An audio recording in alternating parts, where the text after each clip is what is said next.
نحمده ونستعينه ونستغفره ونعوذ بالله من شرور أنفسنا ومن سيئات أعمالنا من يهده الله فلا مضل له ومن يضلله فلا هادي له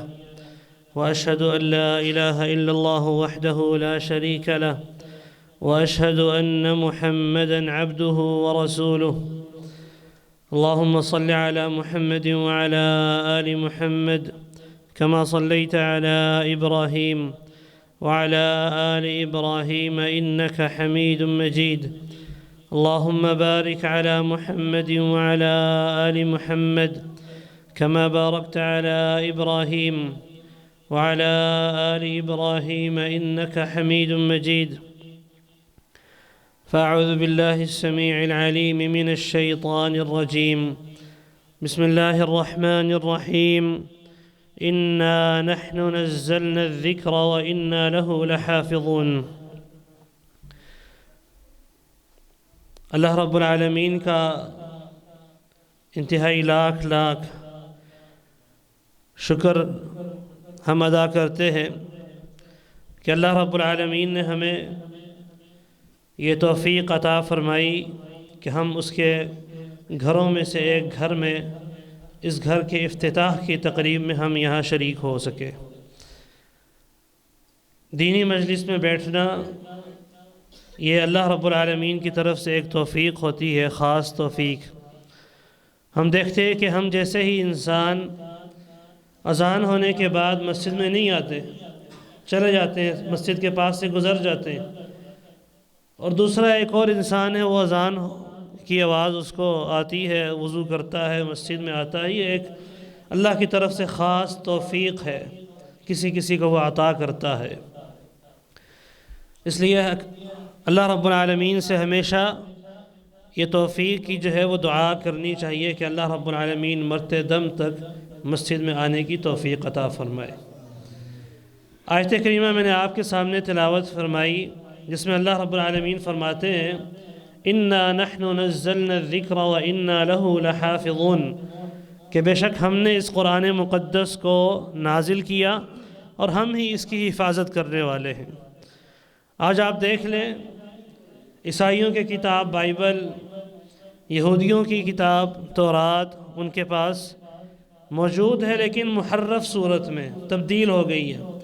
لیکن قرآن کریم کے جتنے نسخے ہیں آپ اٹھا کے دیکھیں، پوری دنیا کے نسخوں کو جمع کر کے دیکھیں،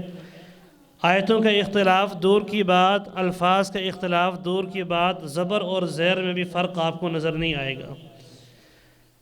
اور اس سے ایک اور آپ کو بات سناتا ہوں کہ اگر آپ تصور کریں کہ آپ آج صرف پاکستان میں نہیں، پوری دنیا سے یہ مصحف، یہ قرآن کے نسخے ختم ہو جائیں، تو آپ کیا سمجھتے ہیں قرآن دنیا سے ختم ہو جائے گا؟ نہیں۔ وَإِنَّا لَهُ لَحَافِظُونَ اللہ نے قرآن کی حفاظت کی ذمہ اپنے ذمے لیا ہے۔ حفاظ کرام کے سینوں میں یہ قرآن موجود ہے۔ اسی لیے ہم جو کہتے ہیں کہ ہم قرآن کے وہ حافظ، سینوں میں اپنے جمع کرنے والے،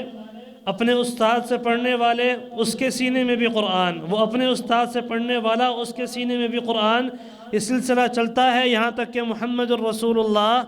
صلی اللہ علیہ وسلم تک پہنچتا ہے۔ اور پھر محمد صلی اللہ علیہ وسلم نے اس قرآن کو جبریل امین علیہ السلام سے لیا، اور انہوں نے اس قرآن کو اللہ رب العالمین سے لیا۔ بتانا یہ چاہتا ہوں کہ یہ قرآن محفوظ ہے،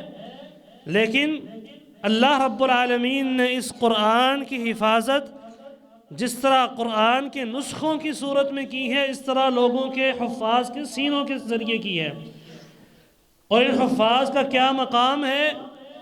یہ ایک حدیث سنا کے اپنی بات ختم کرتا ہوں اور آپ کو ترغیب دلاتا ہوں کہ اپنے بچوں کو اس مدرسے میں بھیجیں۔ اہل علاقہ بالخصوص ان کی یہ ذمہ داری ہے، بلکہ ان کے کندھوں پر یہ فرض بھی ہے اور قرض بھی ہے کہ اس مسجد کو آباد بھی کریں اور اس مسجد میں اپنے بچوں کو اور بچیوں کو قرآن پڑھنے کے لیے بھیجیں۔ قیامت کا دن آئے گا،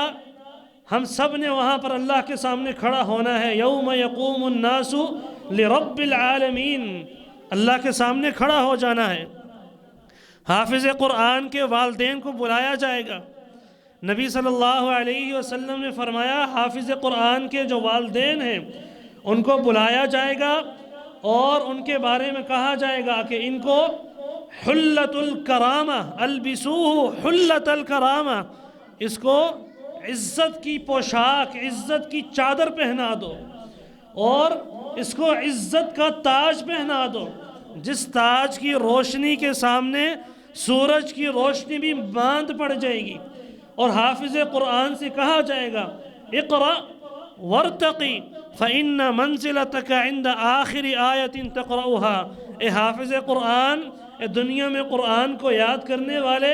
دنیا میں قرآن کو جو ہے وہ صبح اور شام پڑھنے والے، قرآن کو اپنے سینے میں جمع کرنے والے، آج قیامت کا دن ہے، قرآن کو پڑھتا جا اور جنت کی سیڑھیاں چڑھتا جا، جہاں تو آخری آیت پڑھے گا وہ سیڑھی، وہ مقام، وہ منزلت، وہ درجہ جنت کا، وہی تیرا مقام ہے۔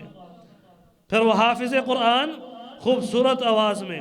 بلکہ ایک روایت کے الفاظ ہیں وَرَتِّلْ كَمَا كُنْتَ تُرَتِّلُ فِي الدُّنْيَا، جس طرح تو دنیا میں ٹھہر ٹھہر کر خوبصورت انداز میں ترتیل کے ساتھ قرآن پڑھتا تھا، آج جنت میں بھی چڑھتے ہوئے آہستہ خوبصورت ٹھہراؤ کے ساتھ قرآن کو پڑھتا رہے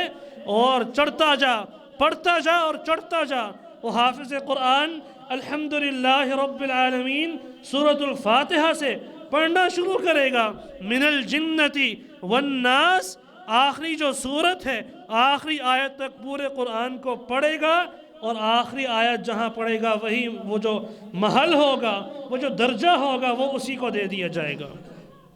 تو اگر آپ چاہتے ہیں کہ قیامت کے دن آپ کے سروں پر عزت کا تاج پہنایا جائے، جس کی چمک کے سامنے سورج کی چمک ماند پڑ جائے، اگر آپ چاہتے ہیں کہ آپ کو قیامت کے دن عزت کی چادر پہنائی جائے، جس دن ہر انسان ننگا، بغیر ختنے کے، بغیر جوتوں کے قبروں سے اٹھائے جائیں گے، اس دن اس حافظ قرآن کے والد کو عزت کے کپڑے، عزت کا لباس پہنایا جائے گا۔ اگر آپ چاہتے ہیں والدین، اہل علاقہ، کہ آپ کو بھی آپ کے سر پر قیامت کے دن عزت کا تاج ہو، آپ کے جسم پر عزت کا لباس ہو، اور آپ کے بیٹے سے کہا جائے کہ قرآن پڑھتے جاؤ اور چڑھتے جاؤ، تو یہ مسجد الحمدللہ مرکزی جمعیت اہل حدیث اسلام آباد نے اللہ کی توفیق سے اپنے امیر محترم کی قیادت میں، امارت میں اس مسجد کو دوبارہ تعمیر کیا۔ اس مسجد کا اب افتتاح ہو رہا ہے۔ اہل علاقے پر یہ فرض بھی ہے، یہ قرض بھی ہے، اب اس مسجد کو آباد کریں اور اپنے بچوں اور بچیوں کو یہاں پر بھیجیں۔ اور نبی علیہ السلام نے کیا فرمایا تھا؟ اذا رأيتم الرجل يعتاد المسجد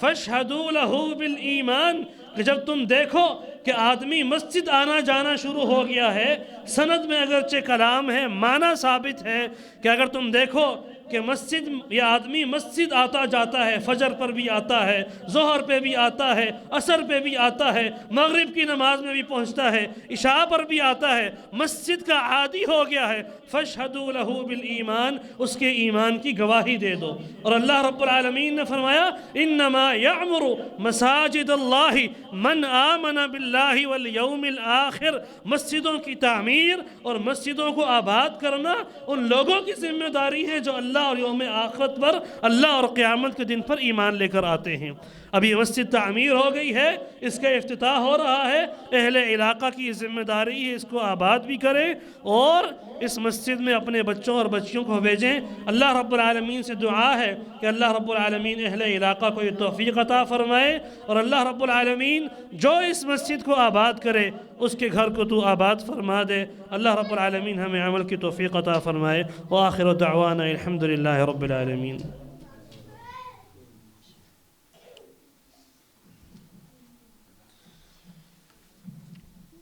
ماشاءاللہ، بارک اللہ۔